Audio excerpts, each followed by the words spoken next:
Ada satu nutrisi yang sangat penting terkait dengan hipotiroidisme yang perlu Anda ketahui. Hal ini juga berlaku untuk hipertiroidisme. Jadi, jika Anda mengalami masalah dengan kelenjar tiroid, video ini akan sangat penting. Hal pertama yang perlu Anda ketahui adalah bahwa 90% dari semua masalah hipotiroidisme adalah penyakit autoimun yang disebut Hashimoto.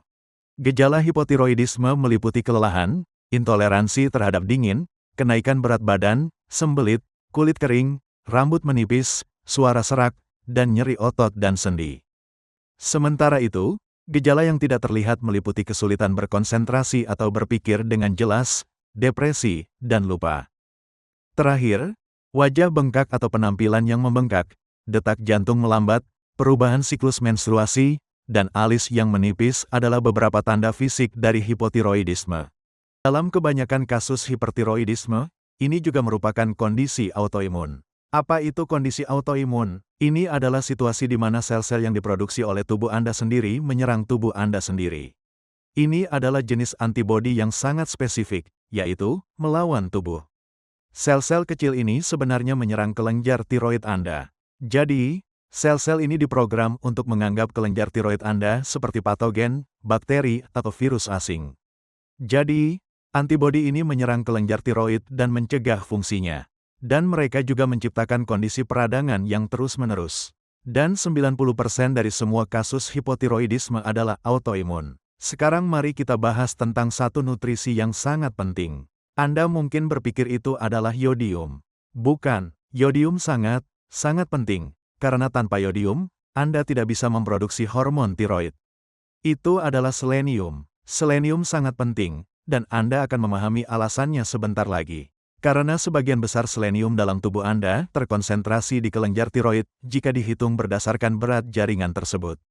Dan jika Anda menderita hipotiroidisme, kemungkinan besar Anda kekurangan selenium. Kekurangan ini sangat umum terjadi. Dan ketika Anda didiagnosis dengan penyakit autoimun ini, ada 3 antibodi utama yang menjadi masalah. Semua antibodi ini berkaitan dengan sesuatu yang disebut tiroid peroksidase. Jadi, antibodi terhadap tiroid peroksidase ini benar-benar menghambat kemampuan Anda untuk memproduksi hormon tiroid. Tiroid peroxidase adalah enzim. Enzim membantu memfasilitasi reaksi kimia. Salah satu fungsi tiroid peroksidase adalah membantu dalam produksi atau sintesis hormon tiroid. Dan Anda bisa membayangkan, dengan menghambat tiroid peroksidase, Anda tidak akan memproduksi cukup hormon tiroid, sehingga kadar hormon tiroid Anda akan menurun.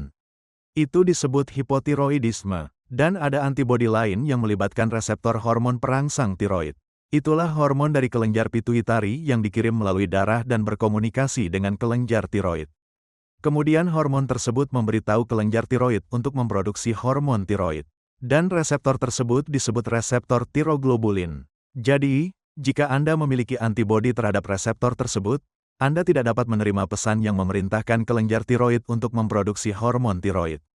Jadi, Anda bisa membayangkan jenis masalah apa yang bisa Anda alami jika Anda memiliki antibodi terhadap ketiga bagian tersebut. Namun, kabar baiknya adalah selenium dapat membantu mengurangi antibodi-antibodi tersebut secara signifikan. Dan ini adalah sesuatu yang alami yang dapat Anda konsumsi. Selenium terdapat dalam makanan Anda, tetapi Anda juga dapat mengonsumsinya dalam jumlah kecil sebagai suplemen untuk membantu Anda. Selenium meningkatkan fungsi tiroid secara keseluruhan. Oke, jadi itu manfaat lain. Selenium juga membantu Anda mengubah hormon tiroid, T4 atau tiroksin, menjadi T3 atau triiodotironin. T3 adalah bentuk aktifnya. T4 tidak. Jadi, T4 sebenarnya tidak banyak berbuat di tubuh Anda kecuali dikonversi menjadi T3 dengan bantuan selenium. Maksud saya, pikirkan ini. Misalnya, jika Anda tidak memiliki cukup selenium dan Anda mengonsumsi sintroid, misalnya, yang merupakan T4 sintetis. Dan masalahnya adalah Anda tidak dapat mengubahnya menjadi bentuk aktif.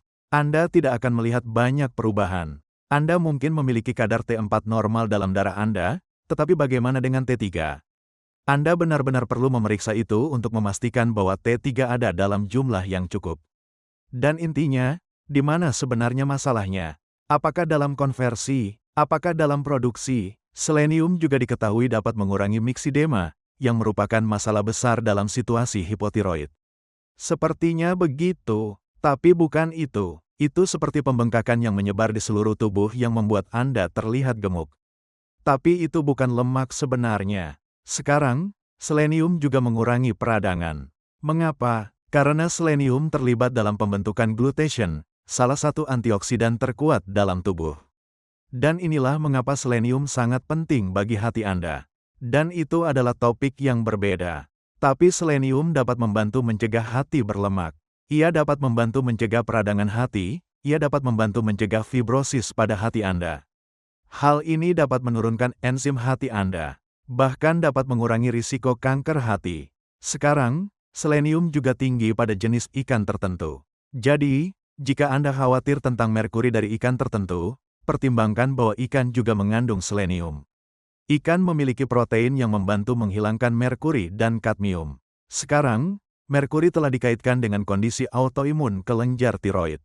Dan kadmium, secara langsung menghambat produksi hormon tiroid.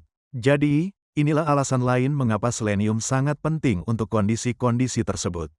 Selenium bahkan mengurangi risiko terkena kondisi autoimun. Alasannya adalah karena ketika kadar selenium rendah, tingkat pemicu masalah autoimun menjadi lebih tinggi. Ini seperti korek api yang memicu api.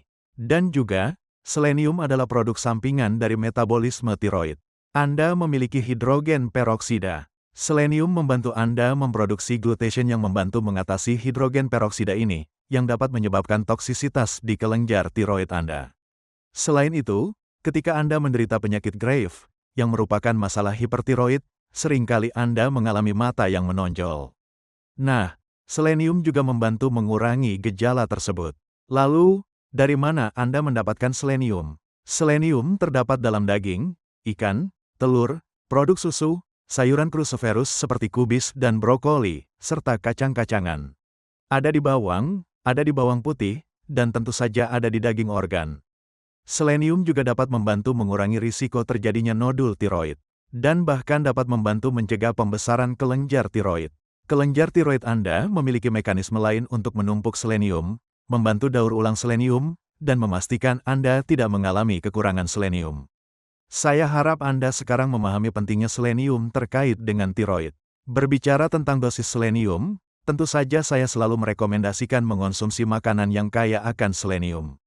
Namun, saya merekomendasikan 200 mikrogram selenium setiap hari bersama dengan dasar yang baik dari mineral trace lainnya. Anda ingin memastikan bahwa Anda tidak menciptakan ketidakseimbangan mineral dalam tubuh Anda. Dan jika benar Anda memiliki antibodi ini dan menderita kondisi autoimun, baik itu Graves atau Hashimoto's, saya juga merekomendasikan produk lain. Saya tidak menjualnya, saya tidak berafiliasi dengan perusahaan yang memproduksinya, tetapi namanya Titrofin PMG. Ini adalah produk yang dikembangkan oleh Standard Process. Jadi Anda bisa mencarinya. Anda akan mengonsumsinya 1 kapsul sebelum tidur, dan cara kerjanya sedikit berbeda. Tetapi saya pikir kombinasi kedua produk ini sangat penting dalam membantu Anda pulih.